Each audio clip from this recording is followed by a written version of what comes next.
बिस्मिल्लाहिर्रहमानिर्रहीम। This is Shamsul आमीन। आज हम लोग पढ़ेंगे work done in gravitational field. एक छोटा सा टॉपिक है, थोड़ा सा मैथमेटिकल भी है और कॉन्सेप्चुअल भी है।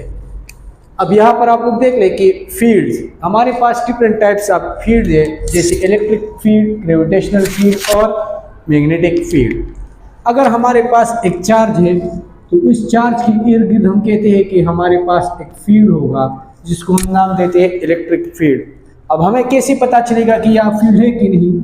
अगर यहाँ पर हम एक चार्ज रख ले तो ये पॉजिटिव इस पॉजिटिव पर फोर्स अप्लाई करेगा और इस पर रिपेल करेगा। अब यहाँ पर अगर हम बहुत दूर एक चार्ज रख ले तो ये चार्ज इसको रिपेल नहीं कर सकता, क्योंकि ये हमारे पास बहुत दूर है, तो यहाँ पर फोर्स हमारे पास नहीं होगा।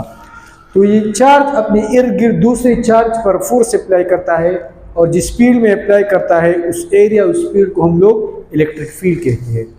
इसी तरह हमारे पास अर्थ के इर्द गिर्द एक फील्ड होता है जिसको हम नाम देते हैं ग्रेविटेशनल फील्ड।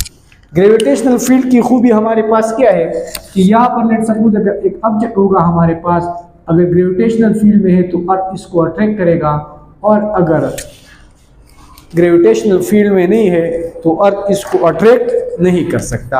यानी ग्रेविटेशनल फील्ड में एक ऑब्जेक्ट होगा तो अर्थ उसको अट्रैक्ट करेगा, और अगर ग्रेविटेशनल फील्ड में नहीं होगा तो अर्थ उसको अट्रैक्ट नहीं कर सकता।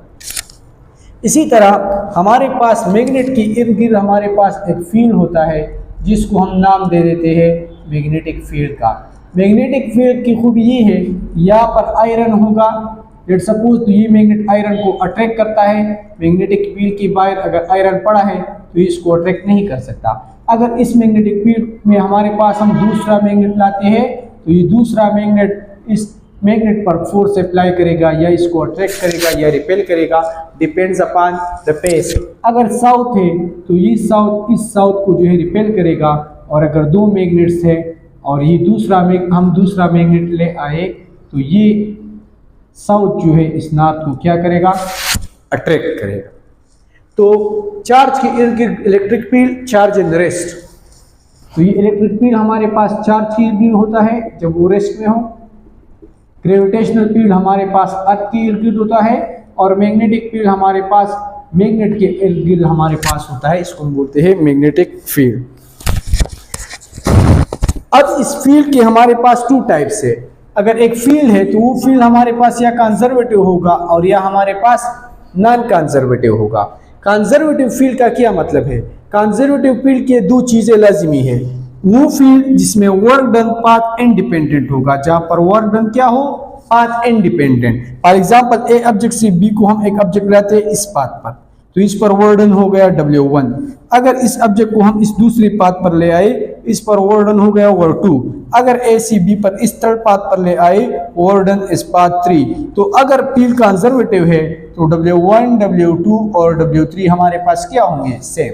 अगर एमसीक्यूज में आ जाए कि a field is conservative, field हमारे पास क्या है?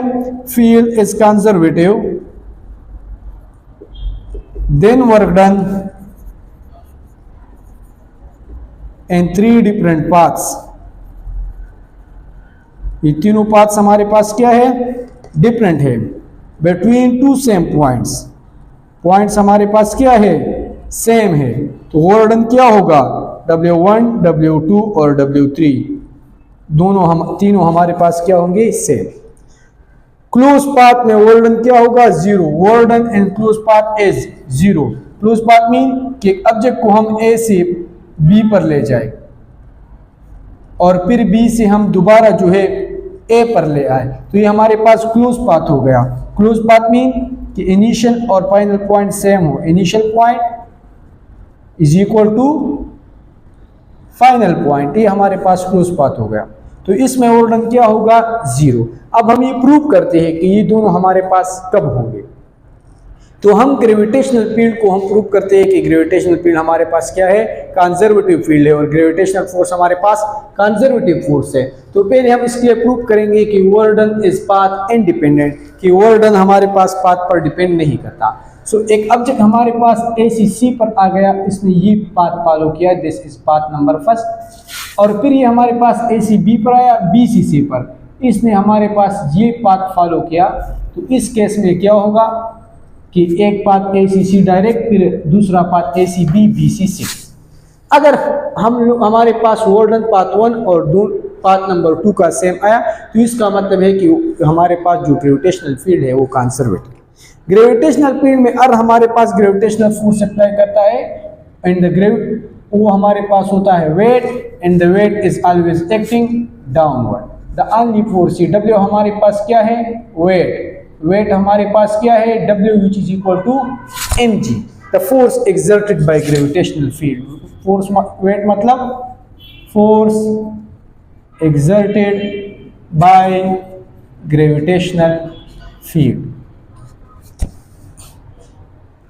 अब यहां पर आप लोग देख ले, हम वर्क डन फाइंड करते हैं through path number first and second. तो यहां पर पहले दूसरे पाथ को देख ले, ऑब्जेक्ट ACB पर आया BC से, work done through path second is equal to work done from A to B plus work done from B to C।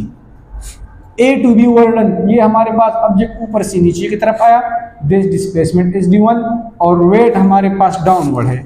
तो WAB को आप लोग देख ले, ऑब्जेक्ट जो है नीचे की तरफ आ रहा है और फोर्स भी ऑब्जेक्ट पर नीचे की तरफ लग रहा है, दोनों में थीटा हमारे पास क्या है 0। So W is equal to FD, F की बजाय याद रख ले मैं W लिखता हूँ, फोर्स के बजाय मैंने लिख लिया वेट इस फार्मूले में। So W is equal to FD cos theta.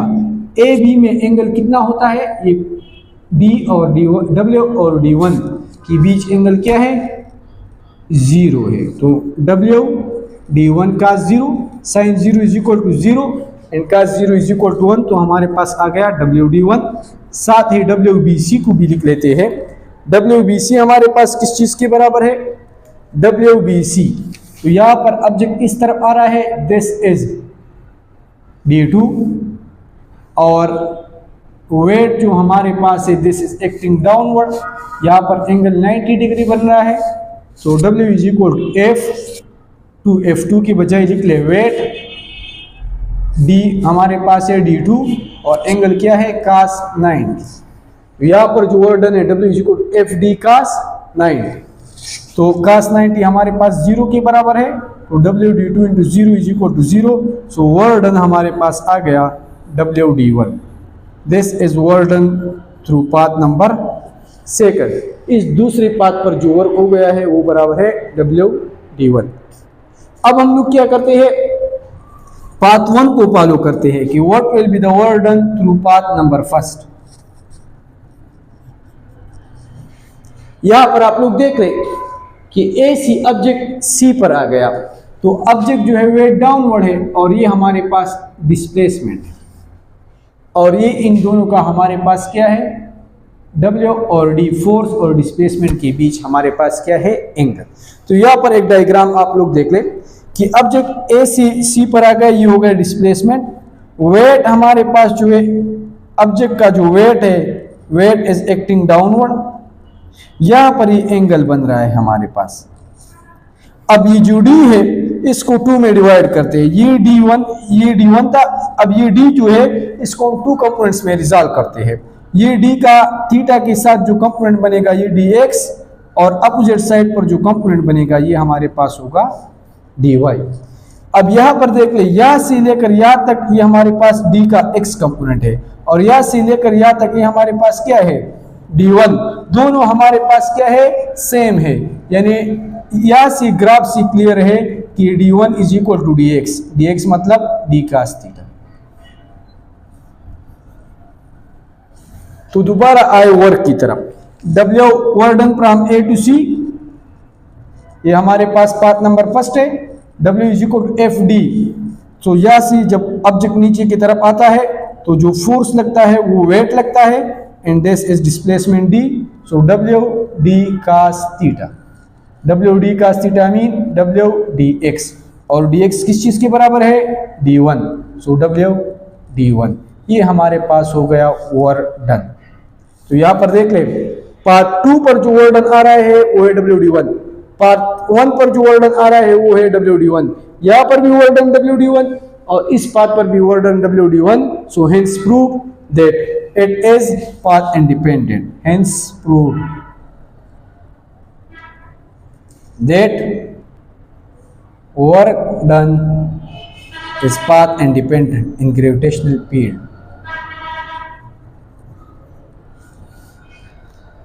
अब दूसरा कंडीशन कंजर्वेटिव फील्ड का जो है वो है work done enclose path is zero. यहां पर हम लोगों ने फाइंड किया कि ऑब्जेक्ट जब ACC पर आता है तो यहाँ पर जो वर्क डन है वो हमारे पास किस चीज के बराबर है, WD1। सो इसको आप लोगों ने याद रखना है, इसको भूलना नहीं है। सो क्लोज पाथ मीन कि ऑब्जेक्ट हमारे पास ACB पर आया, BC CC CC A पर, ये हमारे पास एक क्लोज लूप बन गया। तो work done and close path, work done from A to B, B to C, C to A। यहाँ पर आप लोग दोबारा देख ले, इसको मैं दोबारा ड्रा करता हूँ। ऑब्जेक्ट A से आ गया B पर, B से आ गया C पर, C से चला गया A पर, ये हमारे पास क्लोज पाथ। अब इस पाथ में ऑब्जेक्ट को ड्रा कर ले, ये हमारे पास हो गया ऑब्जेक्ट, यहाँ पर भी ऑब्जेक्ट हो गया और यहाँ पर भी हमारे पास object. Weight is always acting downward, weight is acting downward, weight is acting downward. ये हमारे पास जो है ये है D1, दिस इज D2 और दिस इज D। अब यहाँ पर हमने तो ऑलरेडी प्रूव कर दिया कि वर्क डन हमारे पास जो बराबर है कि work done from A to B ये बराबर है WD1। अभी हम लोगों ने प्रूव कर दिया।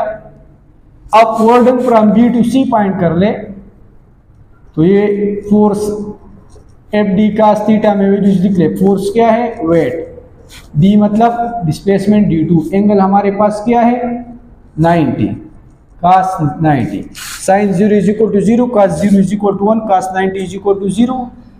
तो ये वर्क डन हमारे पास 0, work done from B to C is 0। अब work done from C to A find करते हैं। From C to A object जो है वेट डाउनवर्ड है, ऑब्जेक्ट ऊपर की तरफ जा रहा है। तो यहां पर देख ले वेट इज एक्टिंग डाउनवर्ड और डिस्प्लेसमेंट इज अपवर्ड, दोनों में जो एंगल बन रहा है वो 180 degree. So W is equal to FD cos theta. Force हमारे पास वेट है, D है D1 और हमारे पास आएगा cos 180, cos 180 mean -1। So WD1 into -1 यानी -WD1। सो ये हमारे पास work done from C to A आ गया। अब वर्क डन को देख ले कि क्लोज पाथ में वर्क डन कितना आता है। ACB वर्क डन कितना है WD1 प्लस BCC में वर्क डन 0 प्लस CCA तो -WD1 प्लस माइनस माइनस, ये तो 0 है, इसको लिखने की जरूरत नहीं है। WD1 minus WD1 is equal to 0। So work done in close path is 0। So ये था हमारे पास ग्रेविटेशनल फील्ड। प्रूफ हो गया कि ये पाथ पर भी डिपेंड नहीं करता और क्लोज पाथ में वर्क डन क्या होता है 0। इसके अलावा याद रखिए एक्स्ट्रा पॉइंट कि work done against friction is non conservative. Gravitational field conservative है, ग्रेविटेशनल फोर्स कंजर्वेटिव है और फ्रिक्शनल फोर्स कंजर्वेटिव नहीं होगा। लेट सपोज ये फ्रिक्शन सरफेस पर है, A से हम B पर आ जाए तो इसको कम फ्रिक्शन होगा, फिर B से C पर आ जाए तो ये फ्रिक्शन ज्यादा हो गया। अब A से हम डायरेक्टली C पर जाए तो ये रास्ता शॉर्ट है, तो शॉर्टर रास्ता में यहाँ पर फ्रिक्शन कम होगा। अब ये रास्ता A से C चला जाए लेकिन B से पास हो जाए तो यहाँ पर रास्ता ज्यादा है, फ्रिक्शन भी हमारे पास ज्यादा होगा। MCQs के हवाले से कुछ conservative forces, electric force, electric spring force और ग्रेविटेशनल फोर्स, ये हमारे पास कंजर्वेटिव है। नॉन कंजर्वेटिव के लिए याद रखिए frictional force, air resistance, tension in string, normal force, propulsion force of rocket and propulsion force of motor. So ये सारे हमारे पास कंजर्वेटिव है। So this was all about the conservative field. ये हमारे पास कंजर्वेटिव फील्ड था। अगला जो टॉपिक है, लेकिन पावर से पहले हम लोग एनर्जी को स्टडी करेंगे और फिर हम लोग जो है पावर को स्टडी करेंगे। This was enough for today.